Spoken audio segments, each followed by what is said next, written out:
Dear students, we are continuing to be discuss about wage payment system, group bonus system.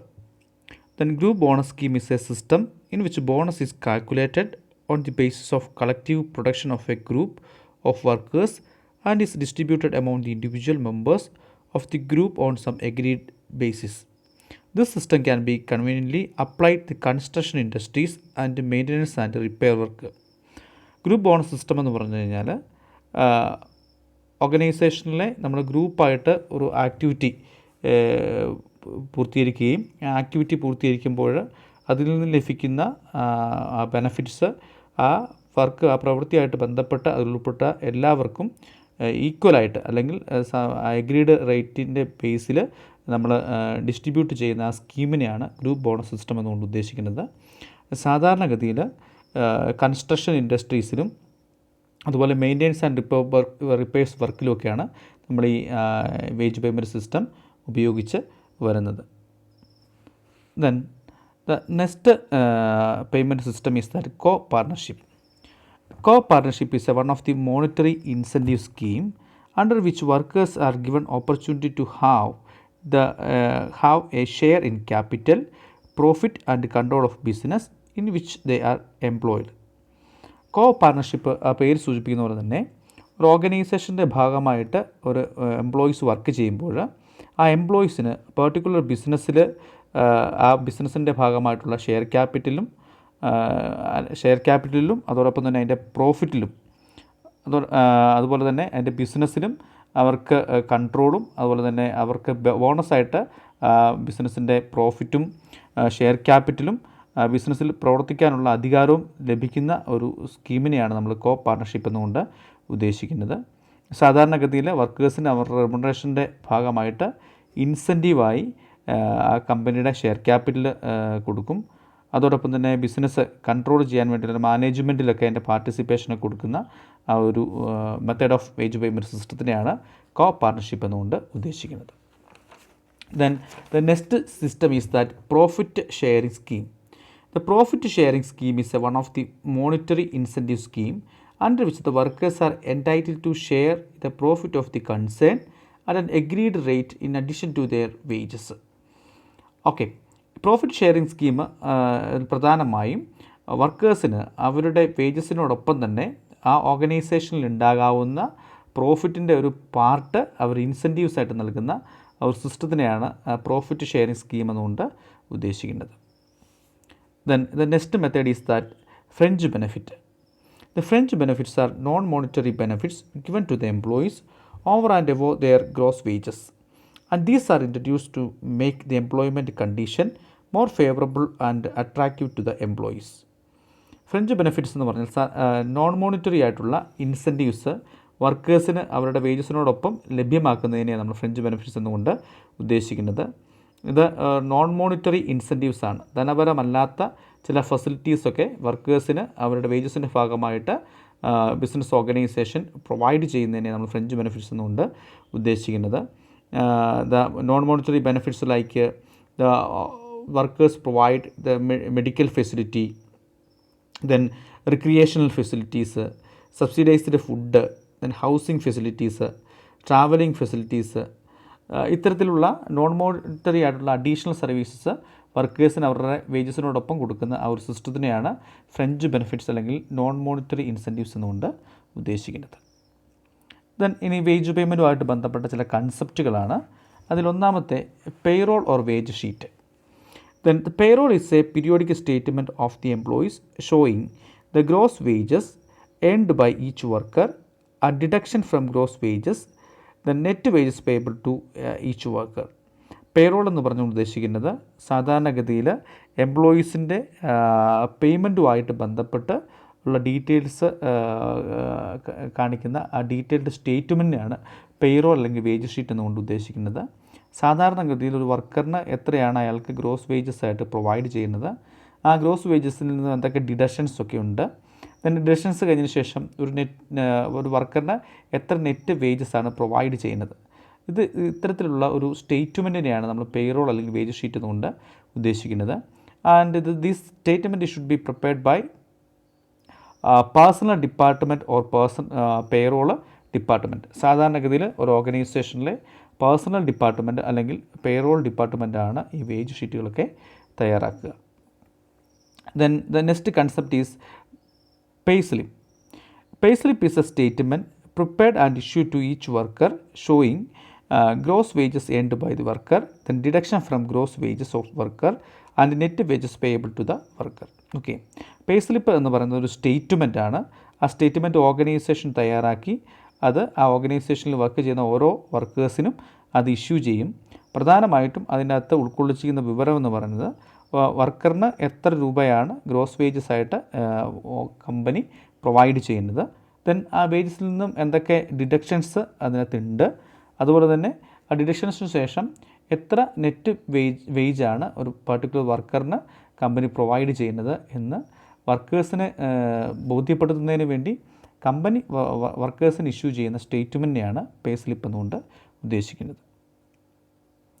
Then wage abstract. Wage abstract is an analysis of wage paid to each worker during a particular period for different jobs or work orders. Wage abstract എന്ന് പറയുന്നത് ഒരു organisation ആ ഓർഗനൈസേഷനിൽ ജോലി ചെയ്യുന്ന വർക്കേഴ്സിന് ഒരു നിശ്ചിത കാലയളവിൽ അവർക്ക് ഓരോ വ്യത്യസ്തമായിട്ടുള്ള ജോലികൾക്കും എത്ര വേജസ് പേ ചെയ്തിട്ടുണ്ട് എന്ന് കാണിക്കുന്നതിന് വേണ്ടിയുള്ള അതിൻ്റെ ഒരു സംക്ഷിപ്ത രൂപത്തിനെയാണ് നമ്മൾ വേജ് അബ്സ്ട്രാക്റ്റ് എന്നുകൊണ്ട് ഉദ്ദേശിക്കുന്നത്. Then wage calculation. It is a duty of the payroll department to the calculate the wages payable to worker and the total wages include basic pay and allowances. Then the deductions are made for the provident fund and pension fund and housing loan etcetera. Okay, സാധാരണഗതിയിൽ ഒരു ഓർഗനൈസേഷനിലെ wages calculate ചെയ്യുന്നത് ഓർഗനൈസേഷനിലെ personal department ആയിരിക്കാം, അല്ലെങ്കിൽ payroll department ആയിരിക്കാം. അവരെ സംബന്ധിച്ചോളം ഒരു പർട്ടിക്കുലർ വർക്കറിന് എത്ര ടോട്ടൽ വേജസ് കൊടുക്കുന്നുണ്ട്, ആ വേജസിൽ സാധാരണഗതിയിൽ ബേസിക് പേയോടൊപ്പം തന്നെ മറ്റുള്ള അലവൻസ്, അഡീഷണൽ ഇൻസെൻറ്റീവ്സ് ഒക്കെ നമ്മൾ അതിനോടൊപ്പം ചേർക്കുന്നു. ദെൻ എന്തെങ്കിലും ഡിഡക്ഷൻസ് ഒക്കെ ഉണ്ടെങ്കിൽ ആ ഗ്രോസ് സാലറി വേജസിൽ നിന്ന് നമ്മൾ ഡിഡക്റ്റ് ചെയ്യുന്നു. ഓക്കെ, ഉദാഹരണം പറയുകയാണെങ്കിൽ പ്രൊവിഡൻറ്റ് ഫണ്ടിലേക്കുള്ള കോൺട്രിബ്യൂഷൻ, പെൻഷൻ ഫണ്ടിലേക്കുള്ള കോൺട്രിബ്യൂഷൻ, ഹൗസിംഗ് ലോണിലേക്കുള്ള കോൺട്രിബ്യൂഷൻ, ഇതൊക്കെ ഡിഡക്റ്റ് ചെയ്ത് ഒരു വർക്കറിന് കയ്യിൽ കിട്ടുന്ന വേജസിനെയാണ് നമ്മൾ നെറ്റ് വേജസ് എന്നുകൊണ്ട് ഉദ്ദേശിക്കുന്നത്.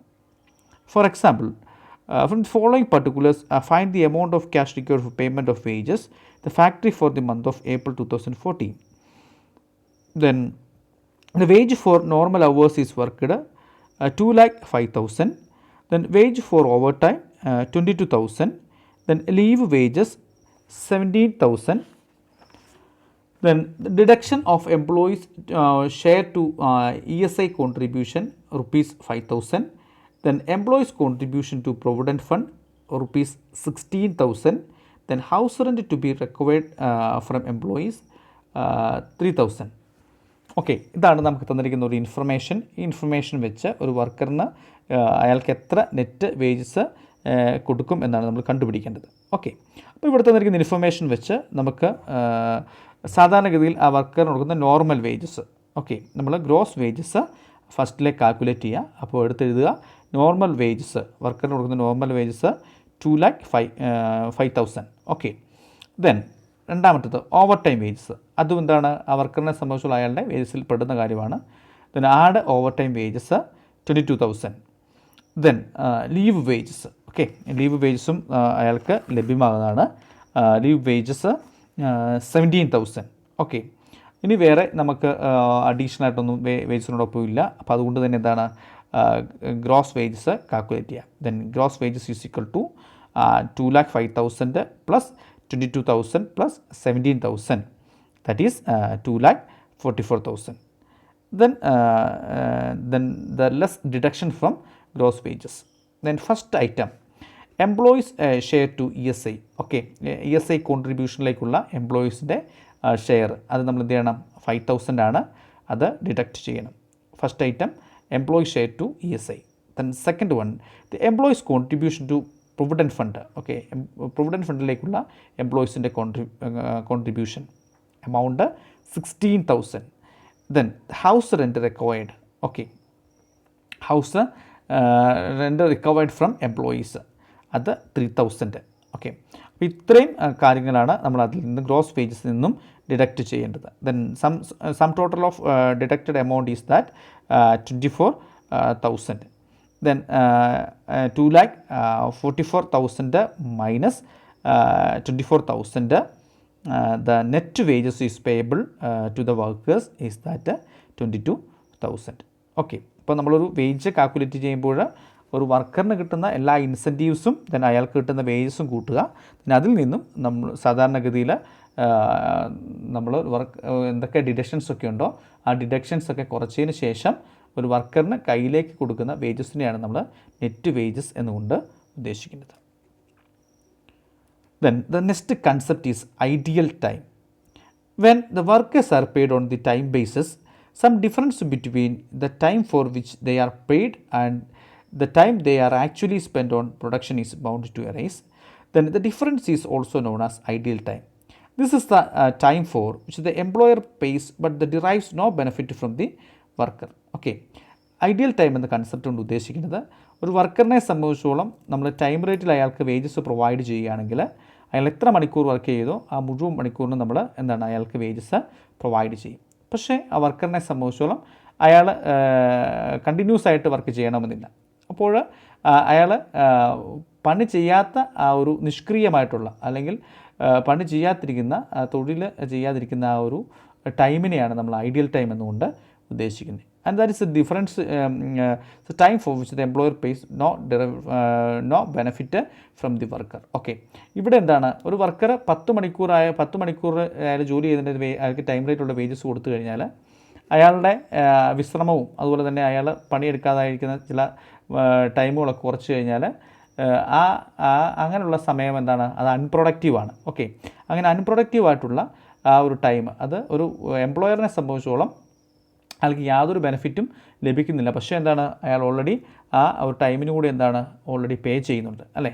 അത്തരത്തിൽ നിഷ്ക്രിയമായിട്ടുള്ള ടൈമുകളെയാണ് നമ്മൾ ഐഡിയൽ ടൈം എന്നുകൊണ്ട് ഉദ്ദേശിക്കുന്നത്. Okay, ideal time, the cause of ideal ടൈമിൻ്റെ പ്രധാനപ്പെട്ട കാരണങ്ങളെ നമുക്ക് mainly 3 categories: productive causes, then administrative causes and economic causes. Okay, ഒരു ഓർഗനൈസേഷനിൽ പല തരത്തിലുള്ള കാരണങ്ങൾ കൊണ്ട് ഐഡിയൽ ടൈം ഉണ്ടാകാം. ഒന്ന് പ്രൊഡക്റ്റീവ് കോസസ്, നമ്മൾ ഉൽപ്പാദനവുമായിട്ട് ബന്ധപ്പെട്ടുള്ള ചില കാരണങ്ങളായിരിക്കാം. ദെൻ അഡ്മിനിസ്ട്രേറ്റീവ് കോസസ്, ഓർഗനൈസേഷനിലെ മാനേജ്മെൻറ്റുമായിട്ട് ബന്ധപ്പെട്ട ചില കാരണങ്ങളൊക്കെ ആയിരിക്കാം. Then third one economic cause എന്ന് പറയുന്നത് നമ്മുടെ ഇക്കണോമിക്കൽ ആയിട്ടുള്ള ചില കാരണങ്ങൾ കൊണ്ട് ഐഡിയൽ ടൈം ഉണ്ടാകാനുള്ള സാധ്യത ഉണ്ട്. Then the next concept is that overtime. Then when a worker works above his normal working hours or beyond the normal working days, he is said to be a working overtime. The wages paid for the work done over and above the regular hours beyond the normal working day, he may be called a overtime wages. ഒരു വർക്കറിനെ സംബന്ധിച്ചോളം അയാൾക്ക് തൊഴിൽ ചെയ്യേണ്ട ഒരു ടൈമിനേക്കാൾ കൂടുതൽ അയാൾ work ചെയ്തിട്ടുണ്ടെങ്കിൽ നമുക്കതിനെ ഓവർ ടൈം എന്ന് പറയാനായിട്ട് സാധിക്കും. അല്ലെങ്കിൽ നിലവിലുള്ള വർക്കിംഗ് കണ്ടീഷനേക്കാൾ മുകളിലാണ് ഒരു വർക്കറിൻ്റെ പെർഫോമൻസ് എങ്കിൽ നമുക്ക് എന്ത് പറയാൻ സാധിക്കും, ആ വർക്കർ ഓവർ ടൈം എന്ന് പറയാനായിട്ട് സാധിക്കും.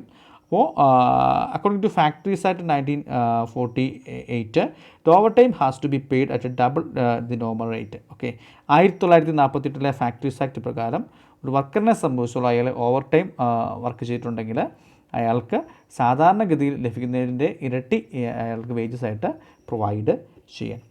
Okay, then the next concept is the labor turnover. Then the labor turnover is the rate of change in the composition of labor force of an organization due to retirement, resignation and retrenchment etc. during a particular period. Okay, labour turn over എന്നുകൊണ്ട് ഉദ്ദേശിക്കുന്നത് ഒരു ഓർഗനൈസേഷനിൽ അവിടുത്തെ വർക്കേഴ്സിൻ്റെ ആ ഒരു പാറ്റേണിലുള്ള വ്യത്യാസം.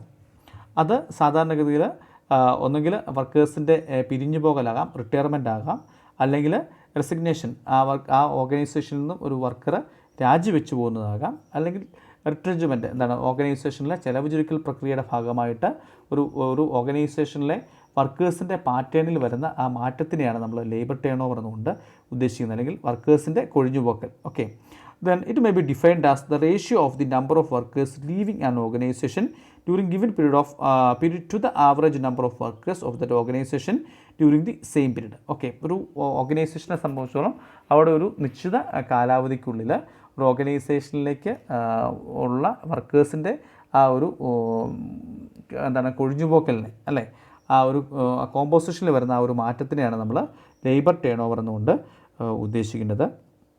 Then mathematically there is a number of methods for measuring the labor turnover. Okay, നമ്മൾ പലതരത്തിലുള്ള മെത്തേഡ്സ് ഉപയോഗിച്ചുകൊണ്ട് ഒരു ഓർഗനൈസേഷൻ ലേബർ ടേൺ ഓവർ കാണുവാനായിട്ട് സാധിക്കും. Mainly 4 methods to calculating labour turnover. Then first one the separation method. Under separation method, the labor turnover ratio is equal to number of workers left during the period divided by the average number of works on roll during the period into 100. Okay, ഒരു എന്താണ് ആ ഒരു given period of ടൈമിൽ നമ്മുടെ ഓർഗനൈസേഷനിൽ നിന്നും left ആയിട്ടുള്ള വർക്കേഴ്സിൻ്റെ number divided by average number of workers on roll during the period. ആ കാലാവധിക്കുള്ളിൽ നമ്മുടെ രജിസ്റ്ററിലുള്ള വർക്കേഴ്സിൻ്റെ ആവറേജ് നമ്പർ ഇൻറ്റു 100 വെച്ച് കഴിയുമ്പോൾ നമുക്ക് labour turnover ratio separation മെത്തേഡിൽ കാൽക്കുലേറ്റ് ചെയ്യാനായിട്ട് സാധിക്കും. Then average number of workers is equal to number of workers at the beginning plus number of workers at end divided by 2. ഒരു ഓർഗനൈസേഷനിൽ average number of വർക്കേഴ്സിന് നമുക്ക് calculate ചെയ്യാൻ വേണ്ടി ആ ഓർഗനൈസേഷനിലെ തുടക്കത്തിലുള്ള വർക്കേഴ്സ് അതോടൊപ്പം തന്നെ പ്ലസ് ദെൻ ആ വർക്കേഴ്സ് ആ ഓർഗനൈസേഷൻ്റെ എൻഡ് ടൈമിലുള്ള വർക്കേഴ്സ് ഡിവൈഡഡ് ബൈ 2. അങ്ങനെ നമുക്ക് average number of workers calculate ചെയ്യാനായിട്ട് സാധിക്കും. Then the second method is replacement method.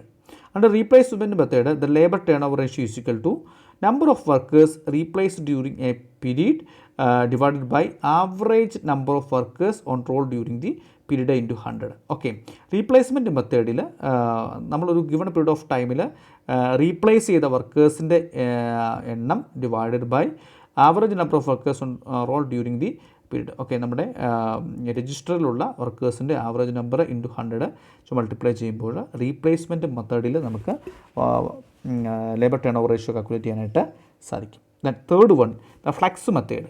Under flux method the labour turnover ratio is equal to number of workers left plus number of workers replace during A period. Okay, എന്താണ് നമ്മുടെ ഓർഗനൈസേഷനിൽ നിന്നും left ആയിട്ടുള്ള വർക്കേഴ്സിൻ്റെ എണ്ണം plus number of workers replace during the. Okay, നമ്മൾ replace ചെയ്ത വർക്കേഴ്സിൻ്റെ എണ്ണം divided by average number of workers on roll during the period. നമ്മുടെ രജിസ്റ്ററിലുള്ള average number of workers into 100. Okay, then the last method is that requirement method.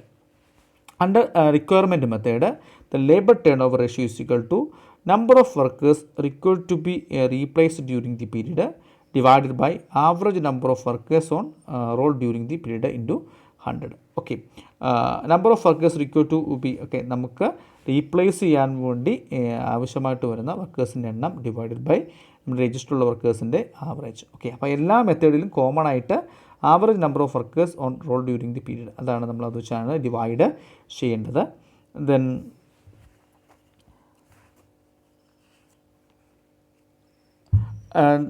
the cost of labor turnover is avoidable cost and unavoidable cost. Okay, പല കാരണങ്ങൾ കൊണ്ട് ഓർഗനൈസേഷനിലെ വർക്കേഴ്സിൻ്റെ എന്താണ് കൊഴിഞ്ഞുപോക്ക് ഉണ്ടാകാനായിട്ട് സാധിക്കും. ഉദാഹരണമായിട്ട് പറയുകയാണെങ്കിൽ bad working condition, lack of job satisfaction. Okay, നല്ലൊരു working കണ്ടീഷനൊന്നും ഇല്ലാത്ത സാഹചര്യത്തിൽ, അതോടൊപ്പം തന്നെ ജോബ് സാറ്റിസ്ഫാക്ഷൻ ഇല്ലാത്ത സാഹചര്യം, ലോങ് അവേഴ്സ് ഓഫ് വർക്ക്, കൂടുതൽ സമയം ഡ്യൂട്ടി ചെയ്യുന്നതായിട്ട് ബന്ധപ്പെട്ട്, ദെൻ ലാക്ക് ഫെസിലിറ്റീസ് ഫോർ റിക്രിയേഷനുള്ള ഫെസിലിറ്റീസ് ഒക്കെ കുറവ്, ദെൻ മാനേജ്മെൻറ്റ് ഹ്യൂമൻസ് ആറ്റിറ്റ്യൂഡ്സ്, മാനേജ്മെൻറ്റിൻ്റെ ആറ്റിറ്റ്യൂഡ്സ്. അപ്പോൾ ഇത്തരത്തിലുള്ള കാരണങ്ങൾ കൊണ്ടൊക്കെ അങ്ങനെ വർക്കേഴ്സിനെ സംബന്ധിച്ചോളം അവർക്കൊരു ഫേവറബിൾ അല്ലാത്ത ഒരു സിറ്റുവേഷൻ ഓർഗനൈസേഷൻ ഉണ്ടെങ്കിൽ അങ്ങനെ പല കാരണങ്ങൾ കൊണ്ട് എന്താണ് ഒരു വർക്കേഴ്സ് ഒരു പർട്ടിക്കുലർ ഓർഗനൈസേഷനിൽ നിന്ന് പിരിഞ്ഞു പോകാനുള്ള സാധ്യതയൊക്കെ ഉണ്ട്. Okay, then the following information calculate the labor turnover over factory for the year 2013. Okay, labor turnover ഒരു മാത്തമാറ്റിക്കലി ഉള്ളൊരു കാൽക്കുലേഷൻ ആണ്. Then number of workers on 1/1/2013 1900. Then number of workers on 31st 12/2013 2100. the number of workers who quit the factory during the 2013-20, then number of workers discharged during 2013 60, the number of workers recruited during the 2013 280, then including 240 on account of expansion scheme. Then calculate the labor turnover rate under separation method, then replacement method and flex method. Okay, നമുക്ക് 2013 ഒരു ഫാക്ടറിയിലെ ഇൻഫർമേഷനാണ് തന്നിരിക്കുന്നത്. ഈ information വെച്ചുകൊണ്ട് എന്താണ് നമ്മൾ separation മെത്തേഡിലും റീപ്ലേസ്മെൻറ്റ് മെത്തേഡിലും ഫ്ലെക്സ് മെത്തേഡിലും എന്താണ് labour turnover ratio calculate ചെയ്യണം. Then first one, the separation method. First we are calculating the average number of workers. Then the average number of workers is equal to number of workers at the beginning plus number of workers at the end divided by 2. Okay, നമ്മുടെ ഓർഗനൈസേഷൻ്റെ പ്രവർത്തനം ആരംഭിക്കുമ്പോൾ നമ്മുടെ കൈവശമുള്ള workers, അത് അവസാനിക്കുമ്പോൾ നമുക്കുള്ള workers divide by 2. അങ്ങനെ നമുക്ക് എന്താണ് ആവറേജ് നമ്പർ ഓഫ് വർക്കേഴ്സ് കണ്ടുപിടിക്കാനായിട്ട് സാധിക്കും. ഇവിടെ നോക്കുക, 1/1/2013 നമുക്ക് 1900 വർക്കേഴ്സാണുള്ളത്. ദെൻ അത് 31/12/2013 എത്തുമ്പോൾ എന്താണ് 2100 വർക്കേഴ്സ് ഉണ്ട്. Therefore the average number of workers is equal to 1900 plus 2100 divide by 2 is equal to 2000. Therefore, the average number of workers is equal to 2000.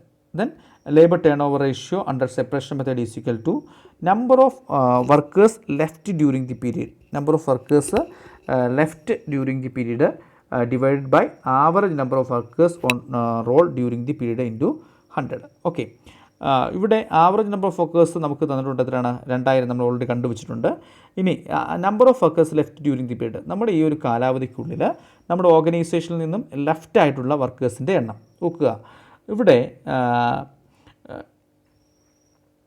നോക്കുക, number of workers who quit in the factory during the 2013. Okay, 2013 നമ്മുടെ ഫാക്ടറിയിൽ നിന്നും പുറത്തു പോയ വർക്കേഴ്സിൻ്റെ എണ്ണം എന്ന് പറയുന്നത് 20 ആണ്. Then number of workers discharge during the year. Okay, discharge ചെയ്ത വർക്കേഴ്സിൻ്റെ എണ്ണം 16 ആണ്. Therefore, the number of workers left during the period is equal to 20 plus 60. Okay, then labor turnover ratio is equal to 20 plus 60 divided by 2000 into 100. So, 80 divided by 2000 into 100 is equal to 4%. Okay, so labor turnover ratio under separation method is equal to 4%. Then second one, the labor turnover ratio under replacement method, the labor turnover ratio is equal to the number of workers replaced during the period divided by average number of workers on roll during the period into 100. Okay, ഇവിടെ average നമ്മൾ കണ്ടുപിടിച്ചിട്ടുണ്ട് 2000 ആണ്. ഇനി number of workers replaced. Okay, ആ ഒരു കാലാവധിക്കുള്ളിൽ replace ചെയ്ത വർക്കേഴ്സിൻ്റെ എണ്ണം. Okay, നോക്കുക, number of workers recruited during the 2013 എന്താണ് 2013 നമ്മൾ 280 പേരെ എന്താണ് 280 പേരെ നമ്മൾ റിക്രൂട്ട് ചെയ്തു. ദെൻ അതിൻ്റെ എക്സ്പാൻഷൻ്റെ ഭാഗമായിട്ട് ഓൾറെഡി എന്താണ് 240 പേരവിടെ ഉണ്ടായിട്ടുണ്ട്. ഓക്കെ, അപ്പോൾ റീപ്ലേസ് ചെയ്ത ആൾക്കാരുടെ എണ്ണം എന്ന് പറയുന്നത് എന്താണ് 280 മൈനസ് 240 ഈസ് ഈക്വൽ ടു 40. അപ്പം 40 പേരെയാണ് നമ്മൾ ആ ഒരു കാലാവധിക്കുള്ളിൽ റീപ്ലേസ് ചെയ്തത്. Therefore, the labor turnover ratio under replacement method is equal to 40 divided by 2000 into 100 is equal to 2%. Okay, അപ്പോൾ റീപ്ലേസ്മെൻറ്റ് മെത്തേഡിൽ നമ്മുടെ ലേബർ ടേൺ ഓവർ റേഷ്യോ എന്ന് പറയുന്നത് 2% ആണ്. Then third one, the flux method. Then under flex method, the labor turnover ratio is equal to number of workers left plus number of workers replaced during the period divided by average number of workers on roll during the period into 100. Okay, so number of workers left already we are calculated 80. Then the number of workers replaced during the period is 40. Then average number of workers is 2000 into 100.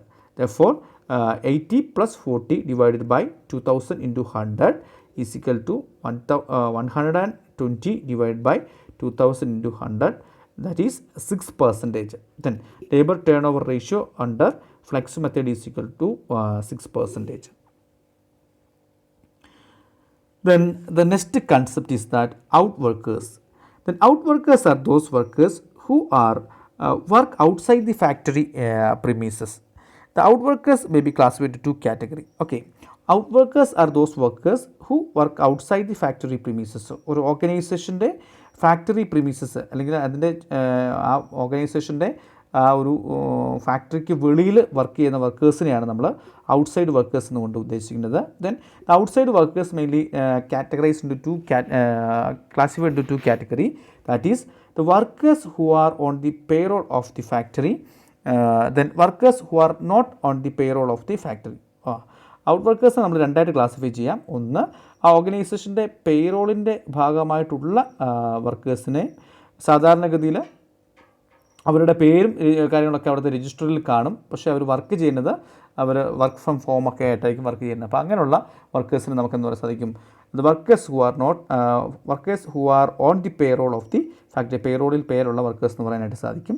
then the second category is that workers who are not on the payroll of the factory. okay, workers പേറോളിൽ പേര് പരാമർശിക്കപ്പെടാത്ത അല്ലെങ്കിൽ പേറോളിൽ പേരില്ലാത്ത വർക്കേഴ്സിന് നമുക്ക് workers who are not on the payroll of the factory എന്ന് പറയാനായിട്ട് സാധിക്കും. Okay, then the next concept is that casual workers. okay, the casual workers are those workers who are not on the payroll of the factory but are engaged casually whenever there is a extra work in the factory or whenever the regular workers are absent. okay, casual workers എന്ന് പറഞ്ഞാൽ ഒരു ഓർഗനൈസേഷൻ്റെ പേറോളിൽ ഇല്ലാത്തതും എന്നാൽ ഓർഗനൈസേഷൻ്റെ പ്രവർത്തനവുമായിട്ട് ബന്ധപ്പെട്ട് നിരന്തരമായിട്ട് അവരുടെ സേവനങ്ങൾ ലഭ്യമാകുന്നതും അല്ലെങ്കിൽ ഓർഗനൈസേഷനിലെ റെഗുലർ എംപ്ലോയീസ് ആബ്സെൻ്റ് ആകുമ്പോൾ അവരുടെ ആ ഒരു കുറവ് നികത്തുന്നതിന് വേണ്ടി ആ ഓർഗനൈസേഷന് വേണ്ടി വർക്ക് ചെയ്യുന്ന വർക്കേഴ്സിനെ നമുക്ക് കാഷ്വൽ വർക്കേഴ്സ് എന്ന് പറയാനായിട്ട് സാധിക്കും.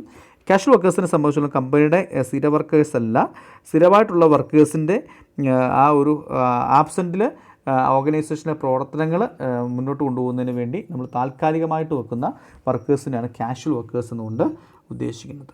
Okay, then the next concept is as learning curve. okay, the learning curves formed in this context where efficiency and output increase in constant proportion is termed as learning curves. okay, ഒരു വർക്കേഴ്സിനെ അവരുടെ എഫിഷ്യൻസിക്ക് ആനുപാതികമായിട്ട് അവർ output ഒരു particular പ്രൊപ്പോർഷനിൽ increase ചെയ്യുന്നുണ്ടോ എന്ന് മനസ്സിലാക്കുന്നതിന് വേണ്ടി നമ്മൾ ഉപയോഗിക്കുന്ന ആ ഒരു സിസ്റ്റമാറ്റിക് കൺസെപ്റ്റിനെയാണ് ലേണിംഗ് കർവ്സ് എന്നുകൊണ്ട് ഉദ്ദേശിക്കുന്നത്. ലേണിംഗ് കർവ്സിൽ പ്രധാനമായിട്ടും കൺസിഡർ ചെയ്യുന്നത് where the efficiency and output increasing in constant proportion ടേംസിലെ ലേണിംഗ് കർവ്സ്. ഓക്കെ, എന്താണ് നമ്മുടെ എഫിഷ്യൻസിക്ക് ആനുപാതികമായിട്ട് ഔട്ട്പുട്ടിൻ്റെ പ്രൊപ്പോർഷൻ എങ്ങനെ ഇൻക്രീസ് ചെയ്യുന്നു, അതാണ് പ്രധാനമായിട്ടും ലേണിംഗ് കർവ്സിൽ നമ്മൾ സിസ്റ്റമാറ്റിക് ആയിട്ട് അനലൈസ് ചെയ്യുന്നത്. ആ ഒരു കർവിനെയാണ് നമ്മൾ ലേണിംഗ് കർവ്സ് എന്നുകൊണ്ട് ഉദ്ദേശിക്കുന്നത്. Then the next concept is that a time study. Then the time study is a techniques used to measure the time that may be taken by a worker of reasonable skill and ability to performing a job. okay, the time study mainly focusing on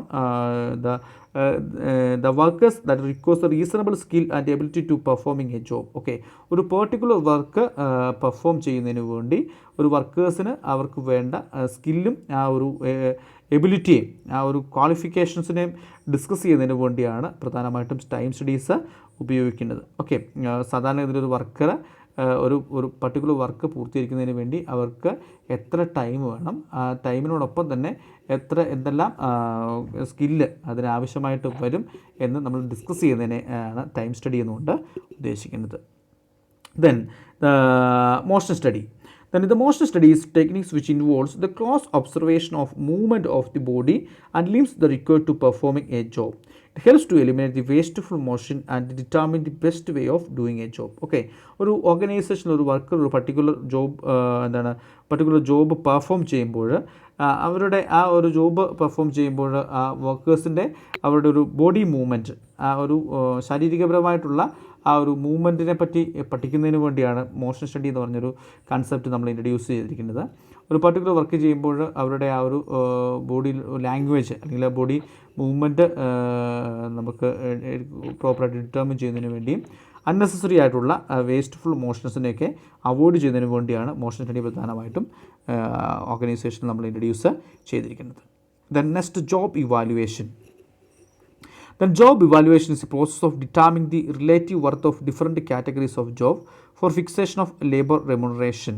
Then the relative worth means the relative money value of product and brought out.